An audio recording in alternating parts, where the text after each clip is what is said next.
সামনে তাকাতেই এক বীভৎস লাশ আমার সামনে পড়ে। আমি এতটাই ভয় পেয়ে গেছিলাম, নড়াচড়া করতে পারছিলাম না। পর মুহূর্তে দেখলাম লাশটা উঠে বসছে। আমি বুঝলাম এই মুহূর্তে আমাকে যদি বেঁচে ফিরতে হয়, চোখ বন্ধ করে দৌড়তে হবে। সেই মতো দৌড় দিলাম।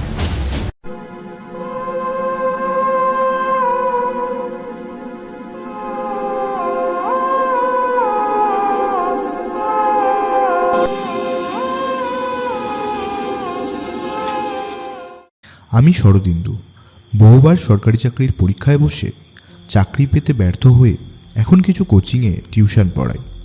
বাচ্চাদের নতুন ক্লাস শুরু হয়েছে, তাই পড়ায় মন বসছে না তাদের। তারা তাই আমার কাছে আবদার করে বসলো, একটা ভূতের গল্প শোনাতে হবে তাদের। স্যার, একটা গল্প শোনান, একটা ভয়ঙ্কর ভূতের গল্প। নতুন ক্লাস, তাই শুরুতে একটু ফাঁকি দিলে ক্ষতি নেই। আমি শুরু করলাম। আজ এমন একটা গল্প তোমাদের বলবো যা লৌকিক বুদ্ধিতে তার বিচার করা অসম্ভব। সেদিন ছিল শুক্রবার, ডিসেম্বরের শেষ। বেশ শীত পড়েছিল। অন্য দিনের মতো কোচিং শেষ করে বাড়ির উদ্দেশ্যে বেরোলাম। আমার বাড়ি কাশিমপুর, তাই এখান থেকে প্রায় 12 কিলোমিটার মতো। প্রতিদিন 8টার মধ্যে পড়ানো শেষ করে বাড়ির উদ্দেশ্যে ফিরি। তবে ছাত্রছাত্রীর পরীক্ষা সামনে, তাই আজ কিছুটা বেশি সময় পড়াতে হলো। তাই রাত 10টা নাগাদ বেরোলাম। কিছু দূর হেঁটে গেলাম, কারণ এত রাতে বাস পাওয়াটা প্রায় অসম্ভব। এগিয়ে গেলে বাস পাওয়া যেতেও পারে। কিছুদূর গিয়ে দেখা হলো অখিলবাবুর সঙ্গে। অখিলবাবু আমার সঙ্গে কোচিংয়ে ইতিহাস পড়ান। তিনি বললেন, কে হ্যাঁ শরদিন্দু বাবু, এত রাতে বাড়ি ফিরছেন? আর বলবেন না অখিলবাবু, আজ পড়ানো শেষ করতে একটু রাত হয়ে গেল। দেখি সামনে বাস স্ট্যান্ড, যাই যদি শেষ বাসটা পেয়ে যাই।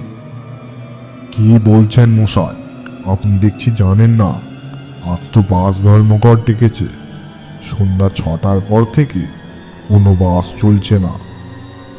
খেয়েছে মশাই, আজ মনে হয় বেশ বিপাকে পড়ব। দেখি চাঁদপুর জঙ্গলের ভিতর দিয়ে যে শর্টকাট রয়েছে ওটাই নিতে হবে মনে হচ্ছে। সাবধানে যাবেন, রাস্তাটায় নাকি বেশ কিছুদিনে কয়েকটা খুন হয়ে গেছে। এরপর দুজন দুজনের পথে চলে গেলাম।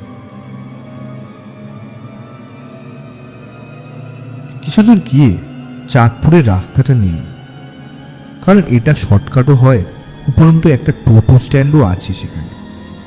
সেখান থেকে টোটো নিয়ে বাড়ি ফিরতে পারবো তাহলে। কিছু দূর যাওয়ার পর জঙ্গলের নিস্তব্ধতা আমাকে ঘিরে নিল। অখিলবাবুর বলা খুনের কথাগুলি মাথায় ঘুরতে থাকলো। পর মুহূর্তে মনে হলো আমি নিরীহ মাস্টার মশাই, আমায় আর কে খুন করবে। বেশ কিছুক্ষণ ধরে হাঁটছি, হঠাৎ দূরে একটা গাছে কিছু একটা নড়তে দেখলাম।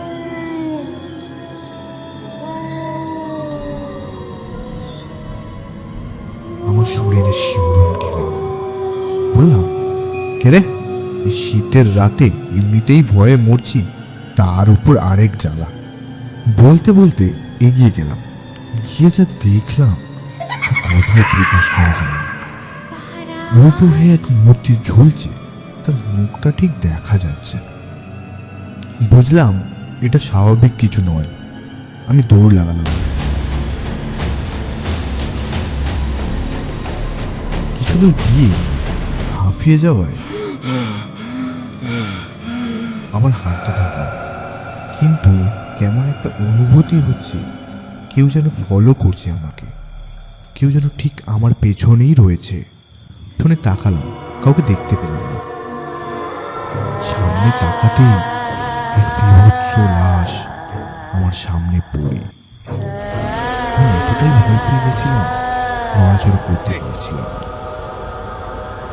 পর মুহূর্তে দেখলাম লাশটা উঠে বসছে। আমি বুঝলাম এই মুহূর্তে আমাকে যদি বেঁচে ফিরতে হয়, চোখ বন্ধ করে দৌড়তে হবে। সেই মতো দৌড় দিলাম।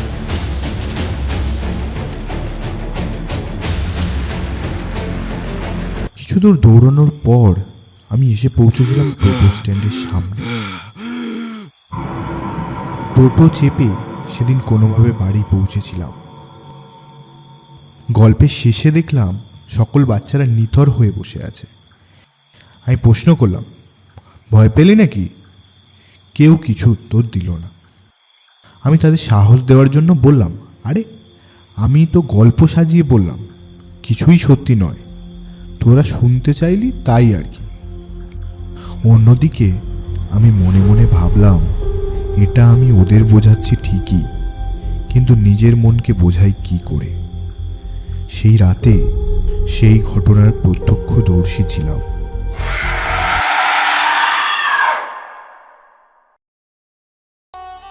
আমাদের আজকের পরিবেশনা এই পর্যন্তই। পরবর্তী গল্পগুলি দেখার জন্য অবশ্যই চ্যানেলটিকে সাবস্ক্রাইব করে রাখুন, এবং আপনারা আরও কীরকম গল্প দেখতে চাইছেন আমাদেরকে কমেন্ট বক্সে জানান। ধন্যবাদ। আমরা আবার ফিরে আসবো নতুন গল্প নিয়ে।